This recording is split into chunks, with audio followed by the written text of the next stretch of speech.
Hello नमस्कार दोस्तों, स्वागत है आप सभी का हमारे इस YouTube channel are biology classes में। जैसा कि आपको मैंने बताया था पिछले वीडियो में कि हम आपको पर डे कुछ ना कुछ इंपॉर्टेंट वीडियोस आपको अपने चैनल के माध्यम से, यूट्यूब चैनल के माध्यम से देते रहूँगा। तो जिसके ज़रिए आप देख सकते हैं कि आज हमारा चैप्टर 1 यानी जीवों में जनन या प्रजनन, रिप्रोडक्शन इन ऑर्गेनिज्म चैप्टर पे हमने 50 टॉप ऑब्जेक्टिव को लेके आया।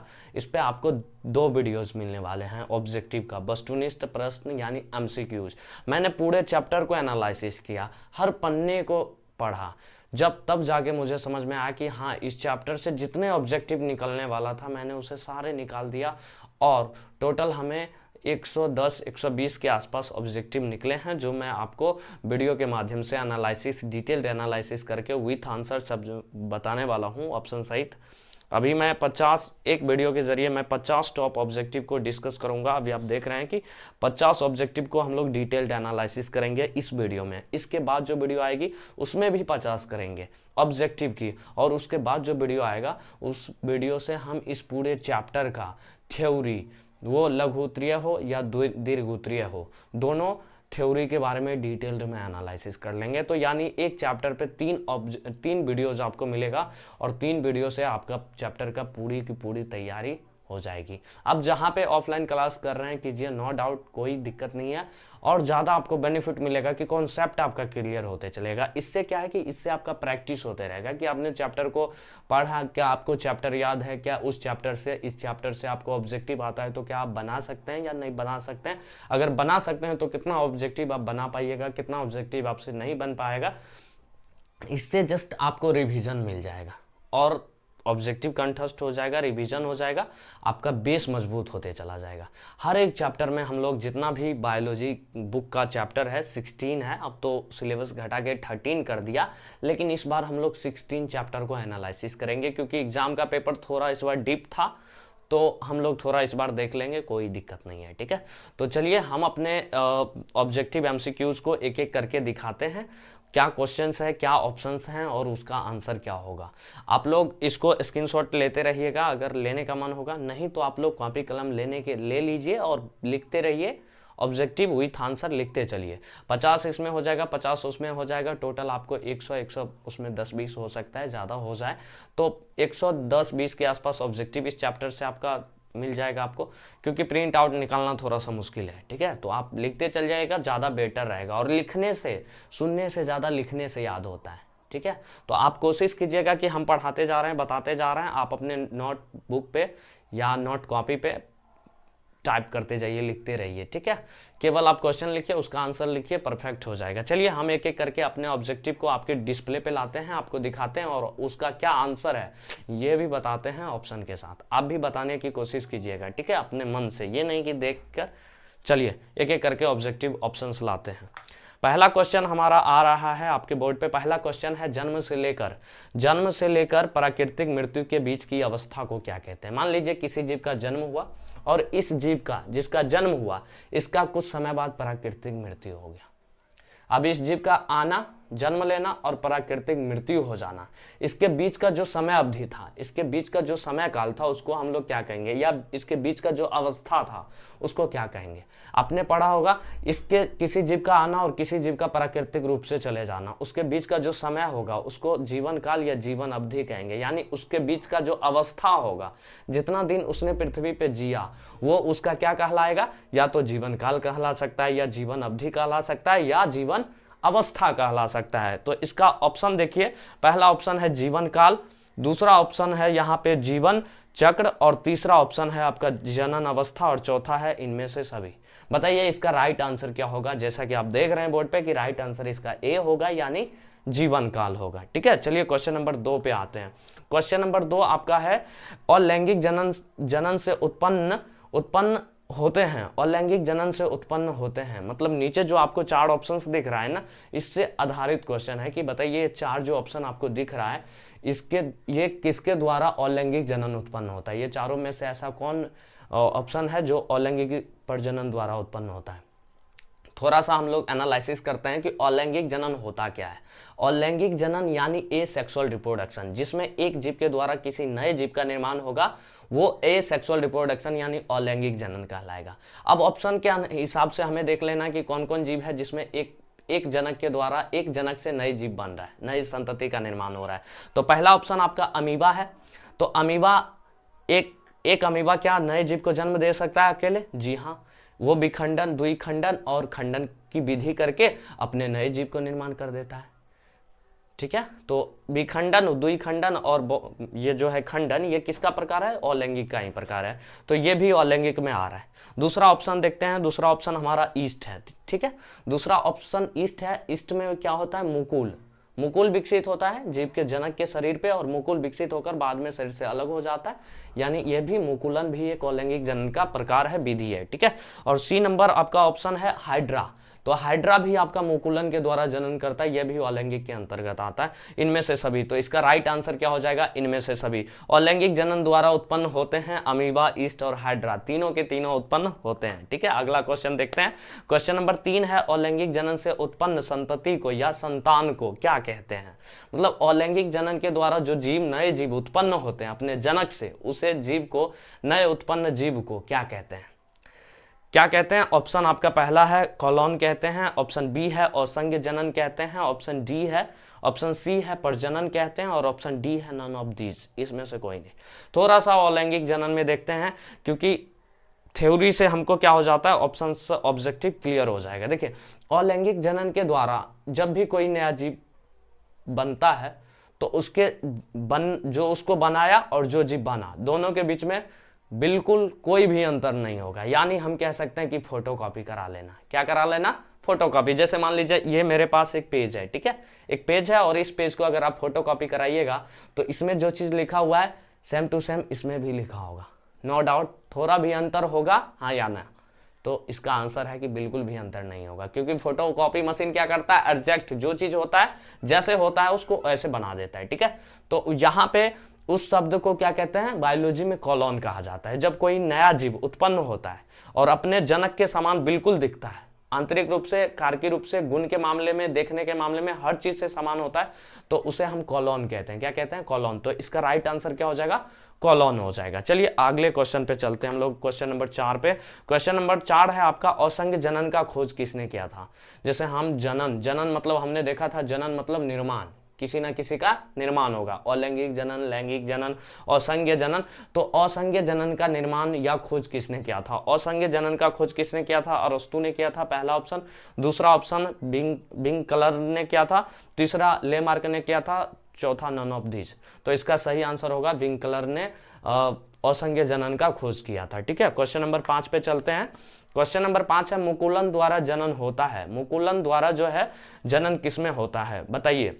पहला ऑप्शन है आपका अमीबा, दूसरा ऑप्शन है ईस्ट, और तीसरा है आपका हाइड्रा, और चौथा है बी एंड सी। बिल्कुल, हमने बताया कि मुकुलन एक ऐसी विधि है, अलैंगिक जनन का एक ऐसा विधि है जिसमें एक जनक होता है, एक शरीर होता है, मान लीजिए ये जीव है, और इस जीव के ऊपर पहले क्या होगा? एक उभार निकलेगा, ऐसे पहले ऐसे बन जाएगा, और यहाँ से वो धीरे धीरे विकास करेगा, और फिर ये टूटकर अलग हो जाएगा, एग्जैक्ट अपने जनक के समान दिखेगा, यानी मुकुलन ये विधि है, अलैंगिक जनन का है। तो बताइए, अमीबा में हमने देखा कि यहाँ पे खंड या टुकड़े में विभाजित होकर नए जीव का जन्म दे रहा था, तो अमीबा तो इसका होगा नहीं, पहला ऑप्शन कट।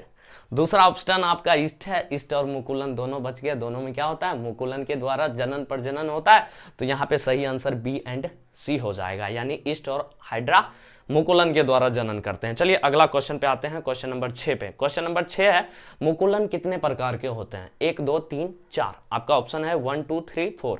तो इसका मुकुलन जो होते हैं ना, 2 प्रकार के होते हैं, हमने थ्योरी में देखा था। ठीक है, मुकुलन 2 प्रकार के। अगला क्वेश्चन है आपका, अकारकीय तथा आनुवांशिक रूप से एक समान जीव के लिए शब्द रचना है। मतलब देखने, अकारकीय मतलब उसका आकार, आनुवांशिक मतलब उसका गुण, देखने में भी और आनुवांशिक रूप से, उस गुण के देखने के मामले में और गुण के मामले में, दोनों रूप से जब कोई जीव समान होता है तो उसको हम लोग कॉलोन कहते हैं। अभी पिछले क्लास में पिछले जो क्वेश्चंस था उसमें मैंने डिस्कस किया था। तो यहाँ पे ऑप्शन ए है आपका लैंगिक, ऑप्शन बी है अलैंगिक, ऑप्शन सी है कॉलॉन और ऑप्शन डी है नन। तो इसका राइट आंसर कॉलॉन होगा सर। देखने में भी समान है, गुण के मामले में समान है, यानी फोटोकॉपी मतलब कॉलॉन। जहां पे भी फोटोकॉपी होगा उसको कॉलॉन कहेंगे बायोलॉजी में, ठीक है। तो एक दूसरे के समान होगा उसको कॉलॉन कहेंगे। चलिए अगला क्वेश्चन पे आते हैं, क्वेश्चन नंबर 8। जनन कितने प्रकार के होते हैं? जनन कितने प्रकार के होते हैं? तो हम लोगों ने पढ़ा था सर, जनन मुख्य रूप से 2 प्रकार के होते हैं, अलैंगिक जनन, लैंगिक जनन, ए सेक्सुअल रिप्रोडक्शन और सेक्सुअल रिप्रोडक्शन, ठीक है। तो इसमें 1 2 3 4 ऑप्शन है आपका, तो इसका B answer is the right answer. चलिए क्वेश्चन नंबर 9 पे आते हैं। ऊपरी भूस्तारी को कहा जाता है, क्या कहा जाता है? तो इसमें नन, सर, सरजोम, अलैंगिक, डी नन। तो इसमें से इसका आंसर कुछ भी सही नहीं है, ठीक है। क्वेश्चन आगे चलते हैं। क्वेश्चन नंबर 10 है, कलिका द्वारा जनन होता है। कलिका द्वारा जनन किसका होता है, किसमें होता है कलिका द्वारा? मतलब उसके शरीर पे कलिका विकसित होगा या उभार विकसित होगा और उसके द्वारा एक नए जीव का जन्म हो जाएगा, कलिका द्वारा उसको बोलते हैं, ठीक है। कलिका निकल जाना, तना, जैसे कलिका निकलता है ना पेड़ पौधे में, उसी से एक नया तना बन जाता है, एक नया पुष्प पौधा मतलब निकल जाता है, उसको कलिका कहते हैं। तो ऑप्शन ए है आपका हाइड्रा, ऑप्शन बी है कोनेडिया, ऑप्शन डी है जेम्यूल्स और ऑप्शन डी है नन। तो इसका सही आंसर कलिका मतलब उभार विकसित होकर नए जीव का जन्म देता है, हाइड्रा। तो इसका answer A is the right answer. चलिए क्वेश्चन नंबर 11 है आपका, पैरामीशियम में जनन इकाई है। पैरामीशियम का जनन इकाई क्या है? पैरामीशियम का जनन इकाई क्या है? हाइड्रा है, कोनोडिया है, जेम्यूल्स है और डी नन है। तो इसका राइट आंसर कोनेडिया है। हम लोग ने थ्योरी में देखा था कि उसका जनन यूनिट है, ठीक है, रिप्रोडक्शन यूनिट किसका? पैरामीशियम का कोनेडिया है। चलिए आगे क्वेश्चन नंबर 12 पे आते हैं। क्वेश्चन नंबर 12 है, स्पंज का जनन इकाई क्या है? स्पंज में जनन इकाई क्या है? स्पंज में जनन इकाई क्या है? पहला option hydra, option B conidia, option C gemmules, option D none. तो इसका जेम्यूल्स होगा, स्पंज का जेम्यूल्स और पैरामीशियम का कोनोइडिया, याद रखना है आपको, ठीक है। तो इसका option C is the right answer. अब क्वेश्चन नंबर 13 पे आते हैं, कायिक प्रबंधन कहलाती है। मतलब कायिक प्रबंधन क्या कहलाती है? कायिक प्रबंधन हम लोग किसको कहते हैं, ठीक है, यही पूछ रहा है। इसमें 4 ऑप्शन दिया है, तो कौन कायिक प्रबंधन कहलाएगा? तो इसका देखिए बी आंसर जो है, हमेशा यही क्वेश्चन इसी टाइप का रहेगा, ऑप्शन बी सेम आ जाता है, तो प्रकंद इसका राइट आंसर है, ठीक है। चलिए क्वेश्चन नंबर 14 पे आते हैं। 14 पे क्वेश्चन पूछ रहा है, जब जनन में 2 जीव भाग लेते हैं, जब जनन में किसी जीव का जन्म होगा उससे पहले उस जनन में 2 जीव भाग लेता है, तो वह क्या कहलाती है? जब किसी जनन में 2 जीव भाग लेते हैं या 2 जीव मिलके किसी नए एक जीव का निर्माण करती है, उसे क्या कहेंगे? तो ऑप्शन ए है आपका अलैंगिक, ऑप्शन बी है लैंगिक, ऑप्शन सी है कायिक और ऑप्शन डी है नन। तो जब जहां पे 2 जीव के मिलन से एक जीव का निर्माण होता है या 2 जीव के मिलन से किसी नए जीव का निर्माण होता है, तो उसको हम लोग लैंगिक जनन कहते हैं, यानी सेक्सुअल रिप्रोडक्शन कहते हैं, ठीक है। चलिए क्वेश्चन नंबर 15 पे आते हैं और क्वेश्चन नंबर 15 देखते हैं। नील कुरंजी में फूल लगते हैं। मतलब नील कुरंजी एक पौधा है, हमने देखा था कि उसमें फूल कितने दिन बाद लगते हैं। नील कुरंजी एक पौधा है जिसमें फूल यानी पुष्प उसके कितने दिन बाद निकलते हैं? तो 10 वर्ष बाद, 11 वर्ष बाद, 12 वर्ष में और 13 वर्ष में। कब? तो इसका राइट आंसर 12। हम लोग थ्योरी में भी देखे थे कि नील कुरंजी एक ऐसा पुष्प है जो अपने पूरे जीवन काल में 12 वर्ष में एक बार पुष्प देते हैं, ठीक है। क्वेश्चन नंबर 16 पे आते हैं। क्वेश्चन नंबर 16 है, बांस में पुष्प लगते हैं। बांस जो आप लोग देखते हैं ना, बम्बू जिसको हम लोग इंग्लिश में कहते हैं, बांस में पुष्प कब लगते हैं? तो बांस में पुष्प ऑप्शन ए 30 वर्ष में, ऑप्शन बी 40 वर्ष में, ऑप्शन डी 50 वर्ष में और ऑप्शन डी नन। तो इसमें कब लगते हैं? इसमें 40 वर्ष में लगते हैं, ठीक है। बांस में 40 और नील कुरंजी में 12 वर्ष में, ठीक है। चलिए क्वेश्चन नंबर 17 में है, लैंगिक जनन की कितनी घटक होती है? मतलब सेक्सुअल रिप्रोडक्शन का जो इवेंट होता है, ठीक है, उसका इवेंट घटना कितना होता है, ठीक है। लैंगिक जनन में जो जीव भाग ले रहा है उसका घटना कितना होता है, क्रम कितना होता है? 1 2 1 ए ऑप्शन 1 2 3 4। तो इसका हम लोग देख रहे हैं कि लैंगिक जनन का घटक 3 है। एक तो निषेचन पूर्व घटना, निषेचन से पहले वाली, एक निषेचन और एक निषेचन पश्चात। निषेचन से पहले क्या हो रहा था? तो युग्मक बन रहा था, निषेचन में दोनों मिल रहा था, और निषेचन के बाद जीव का विकास हो रहा था, युग्मनज बना, युग्मनज से भ्रूण बना, इम्ब्रियो जिसको कहते हैं, जाइगोट इम्ब्रियो, और वहां से एक नए बेबी का निर्माण हो गया। तो निषेचन पूर्व, निषेचन, निषेचन पश्चात, यानी लैंगिक जनन की घटना कितनी है? 3 है, ठीक है। क्वेश्चन नंबर 18 पे आते हैं।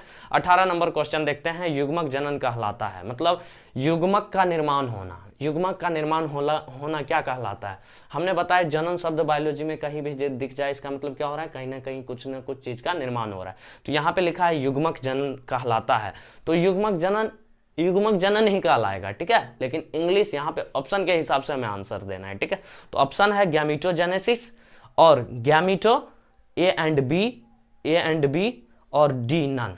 तो यहाँ पे इंग्लिश बोल दिया है, गैमीट को या युग्मक को इंग्लिश में गैमीट कहते हैं, और अगर हिंदी में बोल दे आपको युग्मक बनने की प्रक्रिया को क्या कहते हैं, तो युग्मक जनन कहते हैं। और इंग्लिश ऑप्शन है, तो यहाँ पे इंग्लिश में गैमीट बनने की प्रोसेस को गैमीटोजेनेसिस कहते हैं। तो इसका राइट आंसर क्या हो जाएगा, गैमीटोजेनेसिस, ठीक है। क्वेश्चन इसका option A is the right answer. चलिए ठीक है, क्वेश्चन नंबर 19 पे चलते हैं, देखते हैं क्वेश्चन 19 क्या है। अंड को कहते हैं, अंडा को क्या कहते हैं, अंडे को क्या कहते हैं बताइए। अंड को क्या कहते हैं, डिंब कहते हैं या पुमतु या फिर अंडाणु या फिर ए एंड सी कहते हैं, क्या कहते हैं बताइए। अंडा जो होता है ना उसको डिंब बोल सकते हैं, डिंब और अंडाणु दोनों बोलते हैं। अंडा को अंडाणु भी बोल देते हैं क्योंकि अंडाशय के द्वारा इसका निर्माण हो रहा है, और वो किस नली के थ्रू आता है, डिंब के थ्रू। तो इसलिए उसको डिंब वाहिनी, अंडा जिस नली में आएगा उसको डिंब वाहिनी बोलेंगे, और अंडा को डिंब भी बोला जाता है, ठीक है। तो इसका right answer A and C is the right answer है, ठीक है। Question number 19। क्वेश्चन नंबर 20 पे चलिए आते हैं, क्वेश्चन नंबर 20 देखते हैं। क्वेश्चन नंबर 20 बहुत ही मजेदार है और इंपोर्टेंट भी है, देख लेते हैं। उभयलिंगी शब्द का प्रयोग किसके लिए किया जाता है, उभयलिंगी शब्द का प्रयोग किसके लिए किया जाता है, ऐसे जीव के लिए किया जाता है जिसमें दोनों लिंग मौजूद हो। उभय मतलब एक से ज्यादा जहां पे लिंग मौजूद होगा, एक जनन अंग से ज्यादा जनन अंग वहां पे मौजूद होगा, यानी कहने का मतलब नर और मादा दोनों जनन अंग एक जीव के अंदर मौजूद होता है तो उसे उभयलिंगी या द्विलिंगी कहा जाता है। और जब एक जीव के अंदर एक ही जनन अंग मौजूद होता है तो उसे एकलिंगी कहा जाता है। अभी आगे आपको बहुत इंपॉर्टेंट और भी इंपॉर्टेंट आपको ऑब्जेक्टिव मिलेगा, तो देखते रहिए, वीडियो को शेयर कर दीजिए। जो आपके दोस्त हैं, जो भी दोस्त आपके पढ़ रहे हैं इस चैप्टर का ऑब्जेक्टिव देखना चाहते हैं, उन तक वीडियो को शेयर करते रहिए, ठीक है। तो इसका विषम थैली, उसको सैलेसी नहीं पढ़िएगा, थैलीसी, थोड़ा सा टाइपिंग मिस्टेक हो गया है, तो यहाँ पे विषम थैलीसी इसका राइट आंसर हो जाएगा, ठीक है। चलिए क्वेश्चन नंबर 21 पे आते हैं। 21 में क्या कह रहा है, मनुष्य में गुणसूत्र की संख्या 2n में होती है। मनुष्य में गुणसूत्र की संख्या 2n में होती है, मतलब कोई मनुष्य है, ठीक है, उसमें 2n मतलब दुगुणित, ठीक है। अगुणित द्विगुणित हमने पढ़ा था, द्विगुणित को 2n से सूचित करते हैं और अगुणित को n से सूचित करते हैं। जहाँ पे गुणसूत्र आधा होगा उसको अगुणित कहेंगे, और जहाँ पे गुणसूत्र दुगुना होगा या दो जीवों का होगा उसे द्विगुणित कहेंगे। जैसे समझते हैं कि अगर यहाँ पे अगुणित पूछ देता, मनुष्य का टोटल गुणसूत्र कितना होता है, 23 मेल से आया, 23 फीमेल से आया, 23 नर से आया, 23 मादा से आया, दो जीव का गुण आया तो मिलके 46 हो गया, यानी 2n पूछ रहा है। 2n कितना टोटल हो गया, 46। इसका राइट आंसर क्या हो जाएगा, 46, ठीक है। अगर पूछ देता n क्या होगा, एक मनुष्य में गुणसूत्र की संख्या n में होती है, तो n में क्या होगा, 23 होगा, मतलब जितना है उसका आधा कर देंगे अगुणित, और जितना मान लीजिए यहाँ पे आधा रहता, द्विगुणित पूछता तो उसको 2 से मल्टीप्लाई कर देते हैं। समझ में आया। चलिए क्वेश्चन नंबर 22 पे चलते हैं। क्वेश्चन नंबर 22 आपका है, तितली में 2n गुणसूत्र की संख्या होती है। तितली जो होता है ना, बटरफ्लाई, उसमें 2n गुणसूत्र की संख्या होती है, मतलब उसका द्विगुणित गुणसूत्र का संख्या क्या होता है, तो उसमें 380 होता है, ठीक है। चलिए अब हम लोग क्वेश्चन नंबर 23 पे आते हैं। 23 आपका क्वेश्चन है, 23 नंबर आपका क्वेश्चन है, युग्मक होते हैं। युग्मक क्या होते हैं, मतलब युग्मक को इंग्लिश में गैमीट कहते हैं। गैमीट होते क्या है, गैमीट मैंने बताया 2 होते हैं, एक नर युग्मक होते हैं और एक मादा युग्मक होते हैं, यानी मेल गैमीट फीमेल गैमीट, ठीक है, जो कि मेल में शुक्राणु होता है और फीमेल में अंडाणु होता है। तो यहाँ पे ऑप्शन के हिसाब से पूछ रहे हैं कि युग्मक अगुणित होते हैं या द्विगुणित होती हैं। अभी जस्ट मैंने बताया, जहाँ पे n होगा मतलब अगुणित, और जहाँ पे 2n होगा मतलब द्विगुणित, ठीक है, समझ में आ रहा है। तो अब क्वेश्चन से है, युग्मक होते हैं, अगुणित होता है, द्विगुणित होता है, 3 गुणित होता है या 4 गुणित होता है। तो युग्मक, मनुष्य में तो 46 गुणसूत्र होता है, लेकिन 46 गुणसूत्र आता कहाँ से, तो युग्मक के थ्रू आता है। किसके थ्रू आता है, युग्मक के थ्रू आता है। अगर केवल नर युग्मक को देखेंगे तो उसमें कितना गुणसूत्र होगा, 23 गुणसूत्र होगा, और मादा युग्मक को भी देखेंगे तो इसमें भी 23 गुणसूत्र होगा। 23 जब मिलते हैं तो 46 हो जाता है, यानी एक पूरे जीव का निर्माण हो जाता है। ठीक है। अगर 23 गुणसूत्र को आप कहीं पे डालिएगा तो पूरा जीव नहीं बनेगा, लेकिन 46 को छोड़ दीजिए, वहां पे पूरा जीव बन जाएगा। तो कहने का मतलब जब युग्मक आपको पूछे तो युग्मक में गुणसूत्र कितना होगा, आधा होगा। जितना जीव मेरे पास जितना है उसका हम क्या करेंगे, आधा देंगे, ठीक है। कभी भी आप कोई भी चीज किसी को देते हैं ना, चाहे वो शिक्षा हो चाहे कुछ भी चीज हो, टीचर को छोड़ के, तो आप पूरा का पूरा ज्ञान नहीं देते हैं। क्या देते हैं, पूरा का पूरा आपके अंदर जो गुण होता है वो पूरा का पूरा दे दीजिएगा। मान लीजिए मेरे पास 10 रुपया है और 10 रुपया कोई मेरे से मांग रहा है तो उसको हम नहीं दे सकते हैं। कुछ रुपया हमसे मांग रहा है तो हम उसको 10 रुपया नहीं दे सकते हैं। हम क्या करेंगे, 5 हम भी रखेंगे, 5 उसको भी दे देंगे, ताकि हमारा भी पॉकेट क्या हो, खाली ना हो। तो मतलब हर जीव का एक लक्षण है कि अपना सारा संपत्ति, अपना सारा गुण किसी को देता नहीं है। इसीलिए जो युग्मक होते हैं उसमें गुणसूत्र क्या होते हैं, जीव शरीर के आधा होते हैं। अगर आपके जीव शरीर में मान लीजिए 46 गुणसूत्र है तो आपके युग्मक में 23 होगा। अगर आपके किसी जीव का गुणसूत्र 16 है तो उसका युग्मक में कितना होगा, 8 होगा। समझ में आ रहा है, मतलब जीव द्विगुणित होगा तो उसका युग्मक अगुणित होगा। तो इसमें युग्मक क्या होंगे बताइए, अगुणित होगा यानी n होगा, और युग्मक में गुणसूत्र की संख्या पूछ देगा तो कितना होगा, 23 होगा, क्योंकि जीव के शरीर में 46 है, तो मनुष्य के शरीर में 46 है, तो उसमें के युग्मक में गुणसूत्र की संख्या क्या होगा, अगुणित, मतलब n मतलब आधा, यानी 23 होगा। चलिए क्वेश्चन नंबर हम लोग 24 पे आते हैं। 24 नंबर क्वेश्चन आपका है, ट्रेडोफाइटा की जनक्रिया काय क्या होती है। मतलब टेरिडोफाइटा की जनक्रिया काय क्या होती है। मतलब ऑप्शन है n है, 2n है, 3n है, 4n है। वो वही दो गुणित अगुणित का सवाल पूछ रहा है।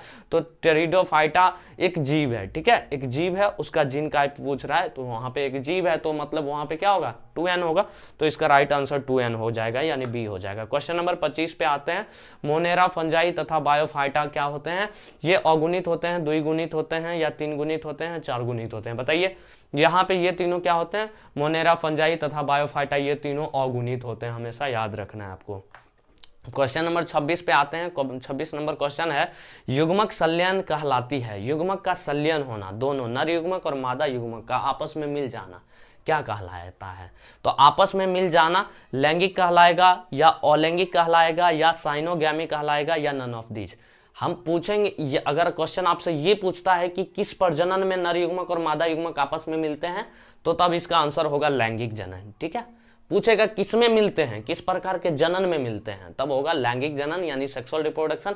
यहाँ पे बोल रहे हैं कि दोनों जब मिलता है तो उसको क्या कहते हैं, उसको साइनोगैमी कहते हैं। क्या कहते हैं, साइनोगैमी, मतलब दोनों को आपस में मिल जाना साइनोगैमी कहते हैं। तो युग्मक संलयन कहलाती है, साइनोगैमी कहलाती है, ठीक है। और किस में युग्मक संलयन होता है, किस प्रकार के प्रजनन में युग्मक संलयन होता है, तो लैंगिक जनन में होता है, सेक्सुअल रिप्रोडक्शन में होता है, ठीक है। आगे क्वेश्चन नंबर 27 पे आते हैं। 27 नंबर क्वेश्चन आपका है, जाइगोट होते हैं। जाइगोट क्या होते हैं, जाइगोट क्या होते हैं, n होते हैं, 2n होते हैं, 3n होते हैं, 4n होते हैं, क्या होते हैं। जाइगोट अगुणित होते हैं या द्विगुणित। मैंने बताया कि नर युग्मक और मादा युग्मक, किसी जीव का युग्मक अगुणित होगा, आधा होगा, और जब दोनों युग्मक आपस में मिल जाते हैं तो वहां पे जाइगोट का निर्माण होता है। क्या होता है, जाइगोट। अब जब दोनों युग्मक मिला, 23 ये लाया, 23 ये लाया, तो कितना हो गया, 46 हो गया। और यहाँ से एक युग्मक बन रहा है, युग्मनज, जिसको जाइगोट इंग्लिश में कहते हैं। तो इसमें कितना गुणसूत्र हो गया, 46। तो ये क्या हो जाएगा, 2n हो जाएगा। तो इसका राइट आंसर क्या होगा, 2n, बी, ठीक है।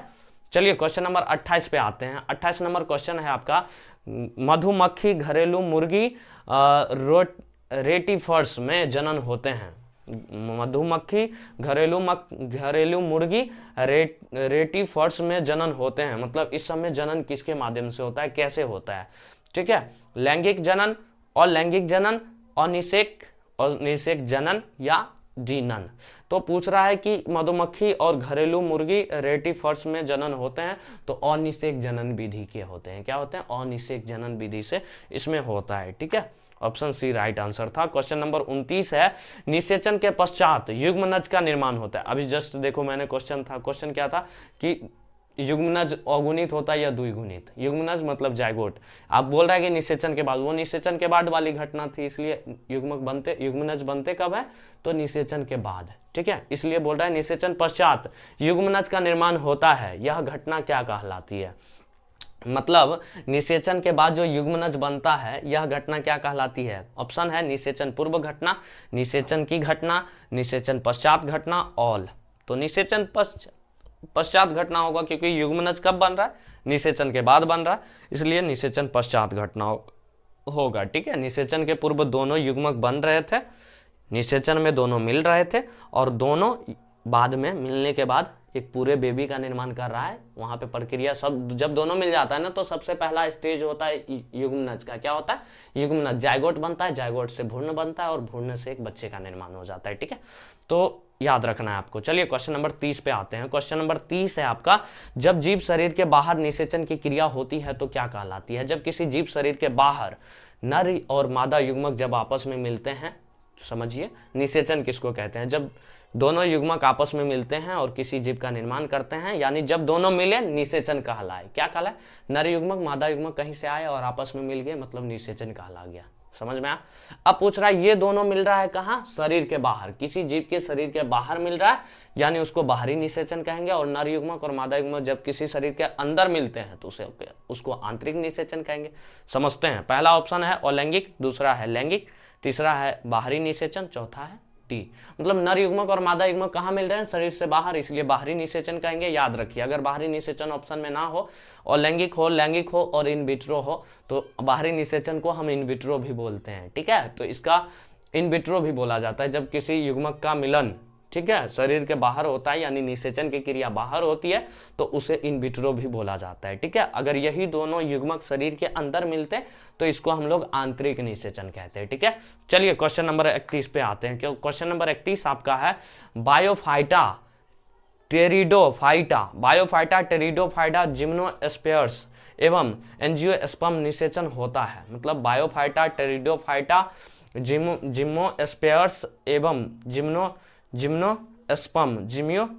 एंजियोस्पर्म में निषेचन होता है। एंजियोस्पर्म में निषेचन किसके माध्यम से होता है, तो समझिए अलैंगिक से होता है, लैंगिक से होता है, बाहरी निषेचन से होता है, या आंतरिक निषेचन से होता है।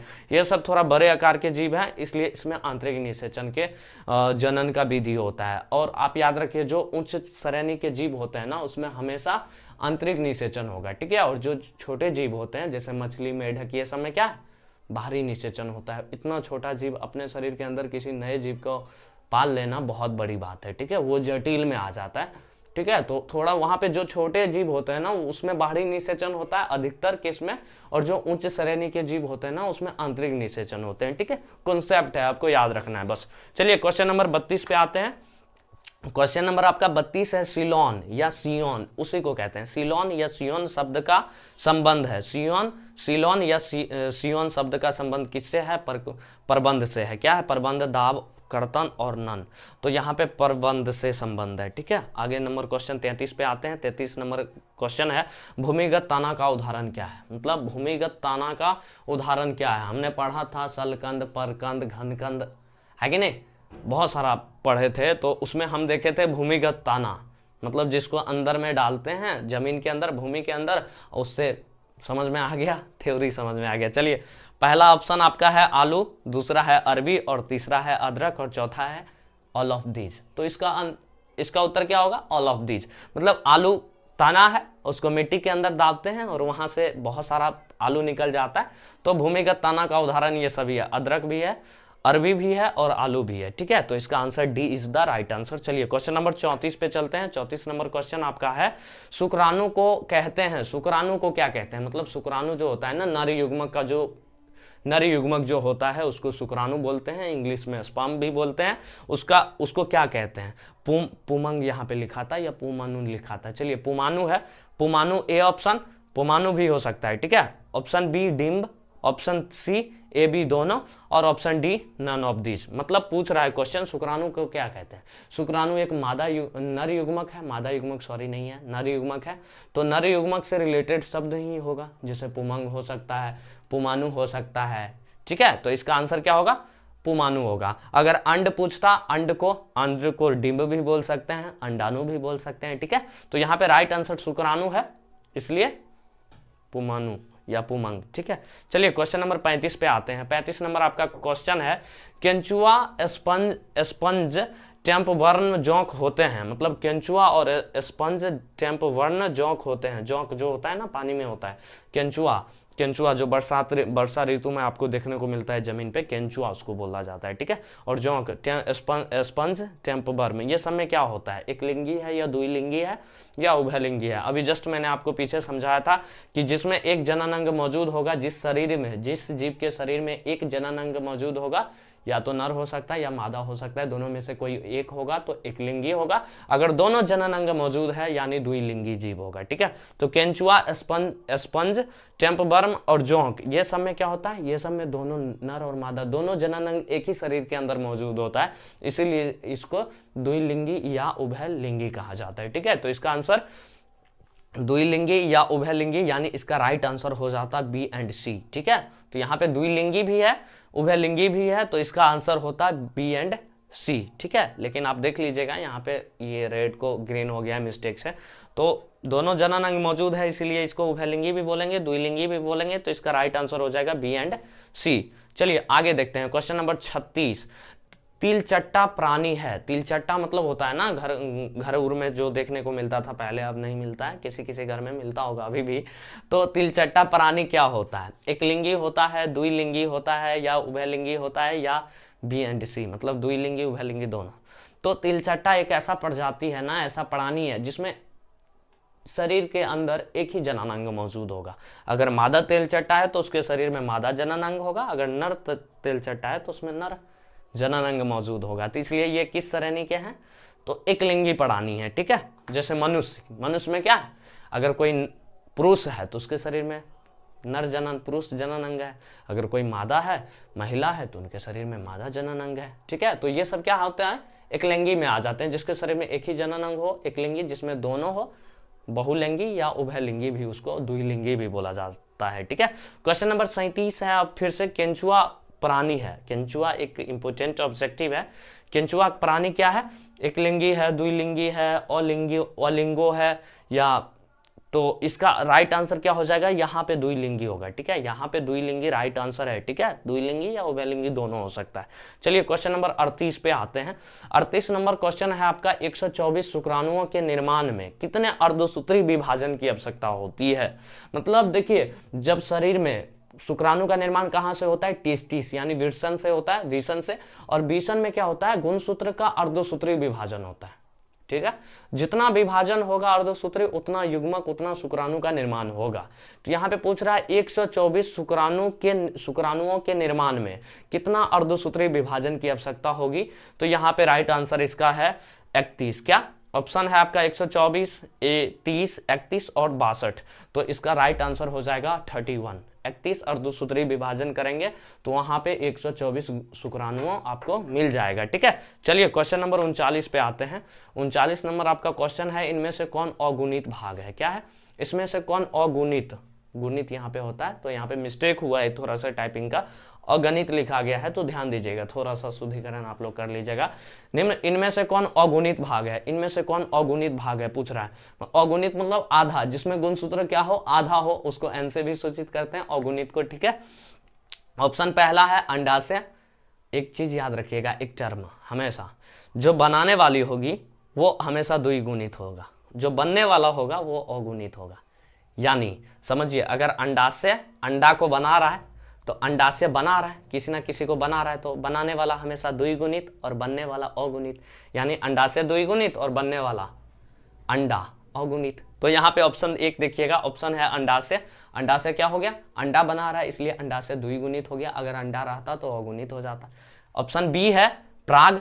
अब देखिए पराग, यहाँ पे पराग कोश है, पौधा का पराग जो है, पौधा नर पौधा जो होता है ना, उसका युग्मक है, ठीक है। और पराग बनता कहाँ है, पराग कोश के अंदर। तो पराग पुरुष जननांग है पौधा के लिए, ठीक है। और पराग कोश में पराग बनता है, तो पराग के द्वारा बन रहा है, पराग कोश के द्वारा बन रहा है, क्या बन रहा है, पराग बन रहा है। तो पराग बन रहा है यानी पराग अगुणित, और पराग कोश से बन रहा है तो पराग कोश द्विगुणित, पराग कोश द्विगुणित, पराग अगुणित। तो इसका राइट आंसर क्या, और युग्मनज हमने बताया, युग्मनज, युग्मक भी रहता तो अगुणित होता, जब दोनों युग्मक मिल जाते हैं तो अगुणित युग्मनज बन जाता है, तो वहां पे ये द्विगुणित हो गया, ये कौन, युग्मनज द्विगुणित हो गया, अंडाशय द्विगुणित हो गया, परागकोश द्विगुणित हो गया और परागकोश यहाँ पे अगुणित हो गया। ठीक है, तो परागकोश इज द राइट आंसर। ठीक है, चलिए क्वेश्चन नंबर 40 पे चलते हैं। 40 नंबर क्वेश्चन है आपका, इनमें से किसे बंगाल का आतंक कहा जाता है। क्वेश्चन नंबर बहुत इंपॉर्टेंट है, इसमें से किसे बंगाल का, इनमें से किसे बंगाल का आतंक कहा जाता है। Option A is the biofilm, B आवेग, सी जलकुंभी और डी केला। मतलब ऐसा कौन पौधा है जिसे बंगाल का आतंक कहा जाता है, जिस पौधा को, तो यहां पे होगा जलकुंभी। क्या होगा, जलकुंभी, क्योंकि जलकुंभी जो होता है ना वो पूरे बंगाल में फैल गया है। ठीक है, और फैल गया उससे क्या होता है, जीव का भी नुकसान होता है और फसल का भी नुकसान होता है। ठीक है, आगे समझाएंगे। जैसे हम लोग के पोखर में होता है ना, नदी पोखर में ढकनैया होता है, तो उसके अंदर जो जीव होता है उसको ऑक्सीजन जाने नहीं देता है, तो वो नीचे वाले जीव मर जाते हैं। तो इसलिए वहाँ पे जलकुंभी के वजह से बहुत सारे जीव मर जाते हैं। बहुत सारे अगल बगल में जो खेती बाड़ी किसान करते हैं उनके फसल का पैदावार अच्छा नहीं होता है, तो इसलिए जलकुंभी को बंगाल का आतंक कहा जाता है। ठीक है, चलिए क्वेश्चन नंबर 41 पे आते हैं। 41 में है, इनमें से कौन ठहरे हुए पानी में उगकर ऑक्सीजन खींच लेता है। मतलब कह रहा है इनमें से कौन ठहरे हुए पानी में उगकर ऑक्सीजन खींच लेता है, जलकुंभी, कमल, केला और धान। तो इसका राइट आंसर क्या है, जलकुंभी। अभी जस्ट मैंने बताया वो क्या करता है, ऑक्सीजन को खींच लेता है। और जिससे नीचे वाला, अब मान लीजिए कोई पानी है, ठीक है, नदी है, तो नदी में क्या होता है, नीचे मछली वगैरह कोई छोटा मोटा टेडपोल जीव वगैरह बना रहता है, सर्वाइव करता है पानी के अंदर रहने वाला जीव पानी में रहेगा। अब उसके ऊपर से मान लीजिए ढकनैया हो गया, ढकनैया तो उतना ऑक्सीजन नहीं खींचता है, लेकिन जलकुंभी बहुत ऑक्सीजन पूरा का पूरा खींच लेता है, जिससे नीचे वाला जीव तड़प के मर जाता है, तो वहां पे नुकसान हो जाता है। ठीक है, तो ये ठहरे हुए पानी में भी उगकर अपना ऑक्सीजन पूरा खींच लेता है। ठीक है, तो इसका राइट आंसर हो जाएगा जलकुंभी, ठहरे हुए पानी में भी ऑक्सीजन खींच लेता है। ठीक है, चलिए क्वेश्चन नंबर 42 है, जब नर और मादा गैमीट में युग्मन होता है तो यह क्या कहलाता है। युग्मन में बोल रहा है गैमीट होता है। ठीक है, बोल सुनिए, जब नर गैमीट मतलब नर युग्मक शुक्राणु, जब मादा युग्मक यानी अंडाणु, जब शुक्राणु और अंडाणु आपस में मिलते हैं किस अवस्था में, यानी किस जनन में, तो किस जनन में मिलते हैं, अलैंगिक में, लैंगिक में, मुकुलन में या कायिक में। तो किस में मिलते हैं, लैंगिक में मिलते हैं, इसलिए इसका आंसर क्या हो जाएगा, B is the right answer. जब नर और मादा गैमीट में युग्मन होता है, जब ये दोनों मिलते हैं, ठीक है, मिलते हैं, तो तब क्या कहलाता है, तो अलैंगिक में मिलता है, इसलिए अलैंगिक प्रजनन कहलाता है। ठीक है, क्वेश्चन नंबर 43 पे आते हैं। क्वेश्चन नंबर 43 है, मध्यचक्र स्टेरस साइकिल पाई जाती है। मतलब मध्यचक्र किस में पाया जाता है, हमने थ्योरी में आपको बताया था, रज चक्र, मध्य चक्र, रज चक्र को मासिक चक्र या मेंस्ट्रुअल पीरियड या मेंस्ट्रुअल साइकिल कह रहे थे, मध्य चक्रों को रज चक्र, मध्य चक्रों को स्ट्रेस साइकिल कह रहे थे। मध्य चक्र ऐसे प्राणी, ऐसे जीव, ऐसे स्तनधारी जिस्म जो मनुष्य के जैसे दिखते हैं उसमें रज चक्र होते हैं, और मध्य चक्र जो नॉन प्राइमेट, जो मनुष्य के जैसे नहीं दिखने वाले पृथ्वी पे जितना भी जीव है उसमें क्या होगा, मध्य चक्र होगा। रज चक्र में द्रव प्रवाहित होगा शरीर से, मध्य चक्र में द्रव प्रवाहित नहीं होगा। जैसे आप देखिए मनुष्य के जैसे दिखने वाला कौन कौन जीव है, जो मनुष्य के जैसा दिखने वाला जीव होगा उसी में रज चक्र होगा। ठीक है, और जितना नहीं दिखने वाला जीव होगा सब में मध्य चक्र पाया जाएगा। जैसे बंदर, मनुष्य, चिंपैंजी मनुष्य के जैसा दिखता है, ये सब क्या आ जाएगा, रज चक्र में आ जाएगा, रज चक्र मेंस्ट्रुअल साइकिल में। ठीक है, लेकिन यहाँ पे पूछ रहा है मध्य चक्र, रज चक्र में वो सब आएगा, ये पूछ रहा है मध्य चक्र। तो मनुष्य के जैसा नहीं दिखता है, गाय भी नहीं दिखता है, भेड़ भी नहीं दिखता है, कुत्ता भी नहीं दिखता है, तो इनमें से सभी क्या आ जाएगा, मध्य चक्र में आ जाएगा। तो D answer is the right. चलिए क्वेश्चन नंबर 44 पे चलते हैं। 44 नंबर क्वेश्चन हमारा है, उच्च श्रेणी के पौधों में निषेचन होता है। तो उच्च श्रेणी के पौधे हो या जंतु हो, जानवर हो, उसमें मैंने बोला था आंतरिक निषेचन क्या होता है, आंतरिक निषेचन। जैसे बाह्य निषेचन, आंतरिक निषेचन, जल में, हवा में, तो इसमें क्या होगा, आंतरिक निषेचन होगा, B is the right answer. चलिए क्वेश्चन नंबर 45 देखते हैं। सल्ककंद यानी सल्ककंद का उदाहरण क्या है, सल्कंद का उदाहरण क्या है। सल्क उसका मतलब पत्ता ही आपस में जुड़कर एक नए पौधे का या नए जीव का निर्माण कर देता है, उसको हम लोग सल्कंद पढ़े थे ना थ्योरी में। ठीक है, तो अदरक है, प्याज है, दूब घास है, दूबे घास है, आलू है, तो ये इसका आंसर क्या होगा, क्योंकि प्याज में क्या होता है ना, सारे के सारे पत्ते होते हैं आपस में जो है सल्क पत्र, उसको सल्कंद। ठीक है, समझ में आ गया। तो इसका राइट आंसर क्या हो जाएगा, प्याज इज द राइट आंसर। सल्कंद का उदाहरण ये राइट, ये भी है। जैसे पत्ता गोभी देखते हैं ना, तो समझ सकते हैं आप लोग एग्जाम्पल के थ्रू, ठीक है। चलिए क्वेश्चन नंबर आगे 46 पे आते हैं। 46 नंबर क्वेश्चन है, स्तनधारियों में निषेचन कहाँ होता है। मतलब स्तनधारियों के शरीर में निषेचन कहाँ होता है, या स्तनधारियों में निषेचन कहाँ होता है। मतलब कोई अगर आपसे क्वेश्चन पूछ दे कि मनुष्य के शरीर में, मनुष्य के शरीर मतलब मादा शरीर के अंदर निषेचन कहाँ होता है, तो किस में होता है, अंडाशय में होता है, वहस्यीय भाग में होता है, गर्भाशय भाग में होता है, या फेलोपियन नली में होता है। समझिए, अंडाशय अंडा बना रहा है, अब अंडा और शुक्राणु जहाँ पे मिलेगा वहाँ पे निषेचन हो जाएगा। वही क्वेश्चन पूछ रहा है कि दोनों मिल कहाँ पे रहा है। अंडाशय का काम है अंडा बना देना, अब ये जहाँ पे मिल जाएगा वहाँ निषेचन हो जाएगा। तो पूछ रहा है निषेचन की क्रिया स्तनधारियों के शरीर में कहाँ होता है, तो अंडाशय से बना और निकला, अब वो किसके थ्रू, गर्भाशय में आएगा नहीं, गर्भाशय में तो बच्चे का निर्माण होता है ना, तो वो बच्चे भाग इससे रिलेटेड ही नहीं कर रहा है, ठीक है। तो यहाँ पे फेलोपियन नली मतलब डिंब वाहिनी, उसको क्या कहते हैं, नली, क्योंकि अंडाशय से एक नली जुड़ा हुआ होता है। अंडे को ले जाने के लिए, गर्भाशय तक लाने के लिए उस नली को फेलोपियन ट्यूब या फेलोपियन नली या डिंब वाहिनी भी बोलते हैं, ठीक है। और उस नली के अंदर जैसे यहाँ से शुक्राणु, ये अंडा निकला और नली में आया, नीचे से गर्भाशय से शुक्राणु भी आ रहा है योनि के थ्रू, तो इस डिंब वाहिनी में जैसे आएगा और दोनों जहाँ पे मिल जाएगा, इसी में मिलना होगा तो इसी में मिलेगा, नहीं अगर इस डिंब वाहिनी में नहीं मिला तो निषेचन की क्रिया नहीं होगा, ठीक है। समझ में आ गया कि नहीं आ गया। तो हमेशा स्तनधारियों में अंडाणु और शुक्राणु मिलते कहाँ हैं, तो फेलोपियन नली में मिलते हैं। कहाँ मिलते हैं, D is the right answer. चलिए क्वेश्चन नंबर 47 पे आते हैं। क्वेश्चन नंबर 47 है, प्राकृतिक अनिषेक जनन पाया जाता है। प्राकृतिक अनिषेक जनन कहाँ पे पाया जाता है या किस में पाया जाता है, पूछ रहा है। प्राकृतिक अनिषेक जनन, अनिषेक जनन में हम लोग देखे थे बिना निषेचन की क्रिया हुए जब किसी नए जीव का निर्माण होता है उसे अनिषेक जनन कहते हैं, हम लोग पढ़े थे। तो मक्खी में अनिषेक जनन होता है, मधुमक्खी में अनिषेक जनन होता है, मच्छर में भी होता है, और इनमें से सभी। तो राइट आंसर इज द इनमें से सभी। सभी में क्या होता है, बिना निषेचन की क्रिया हुए किसी नए जीव का निर्माण हो जाता है, उसे अनिषेक जनन, प्राकृतिक अनिषेक जनन कहते हैं। तो इसका राइट आंसर हो जाएगा डी सभी। चलिए क्वेश्चन नंबर 48 पे आते हैं। द्वि निषेचन का परिणाम होता है, जब द्वि निषेचन हो जाता है, निषेचन की क्रिया 2 बार हो जाता है, तो वहां पे उसका परिणाम रिजल्ट क्या निकलता है, बीजपत्र, बीजांडकाय या भ्रूणपोष या भ्रूण। तो यहाँ पे क्या निकलता है, जब एक बार निषेचन होता है तो भ्रूण का निर्माण होता है, जब 2 बार निषेचन की क्रिया हो जाती है तो भ्रूणपोष का योगदान निर्माण हो जाता है, ठीक है, उसका परिणाम आ जाता है, ठीक है।